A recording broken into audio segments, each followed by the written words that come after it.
That's one small step for man, one giant leap for mankind.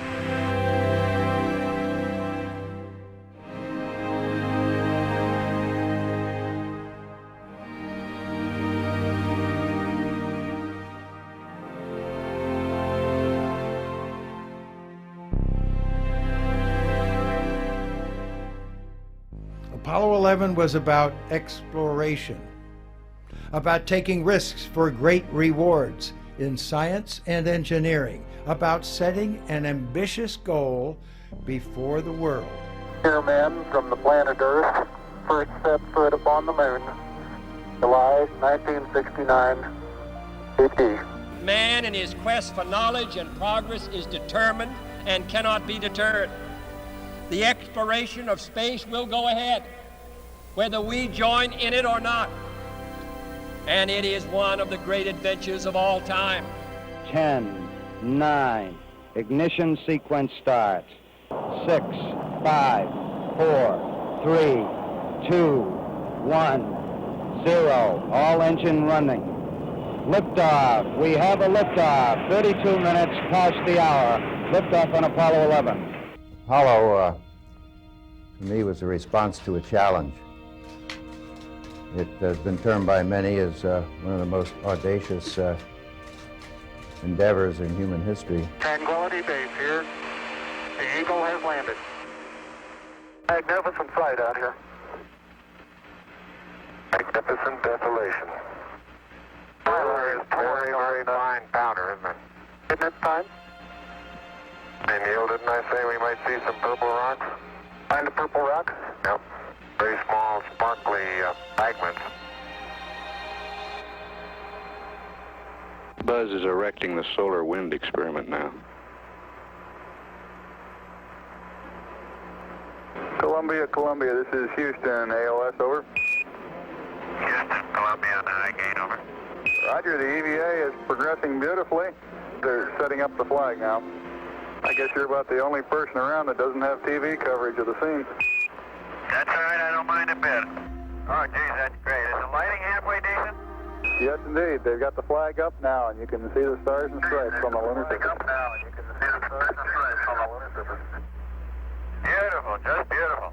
I've certainly felt that the American flag is what belonged there. It's a characteristic of previous explorations to plant a symbol upon arriving at a new shore, and it indeed was a philosophical moment of achievement. It was also a technical challenge, as we found that the flag didn't exactly perform as we put it together, and it didn't stick in the ground exactly the way we thought it would. There was no breeze to wave it, so we had to maybe artificially create a little breeze.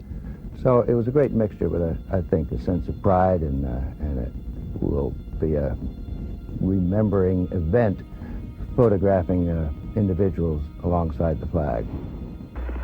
Go ahead, Mr. President. This is Houston out. Hello, Neil and Buzz. I'm talking to you by telephone from the Oval Room at the White House. And this certainly has to be the most historic telephone call ever made. I just can't tell you how proud we all are of what you do. For every American, this has to be the proudest day of our lives. And for people all over the world, I am sure they too join with America in recognizing what an immense feat this is. Because of what you have done, the heavens have become a part of man's world. And as you talk to us from the Sea of Tranquility, it inspires us to redouble our efforts to bring peace and tranquility to Earth. For one priceless moment in the whole history of man, all the people on this earth are truly one. One in their pride in what you have done, and one in our prayers that you will return safely to Earth.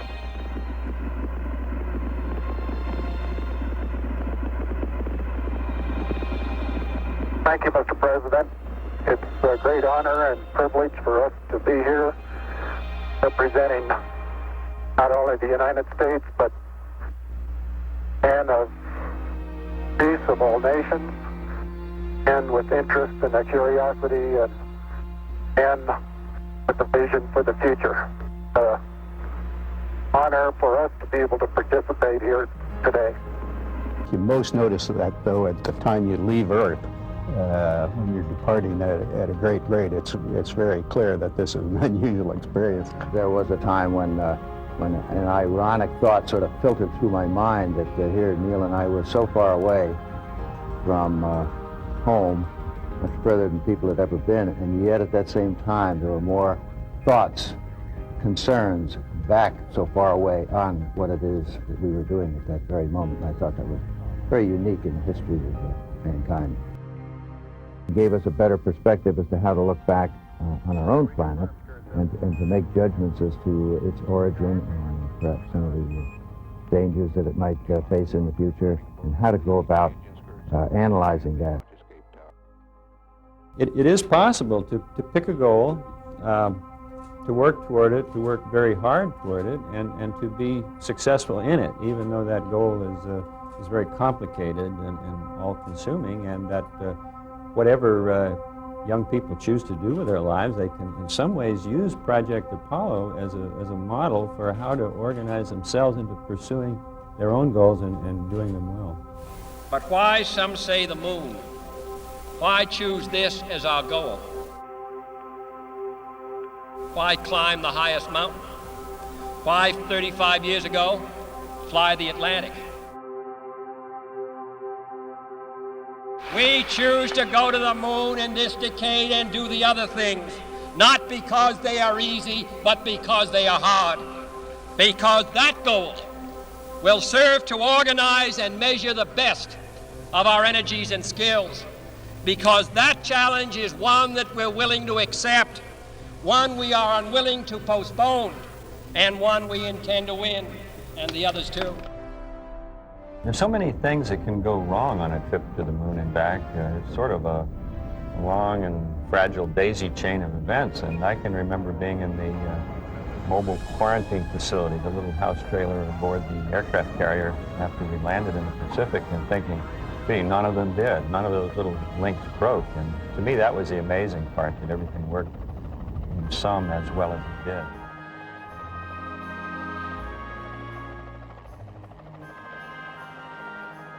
I see the moon really not as an end in itself, but really a stepping stone to deeper space, to Mars and to the planets beyond.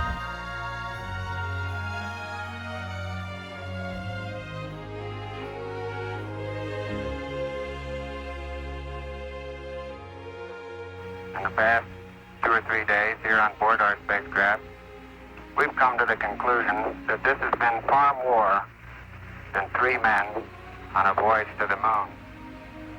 More still than the efforts of a government and industry team.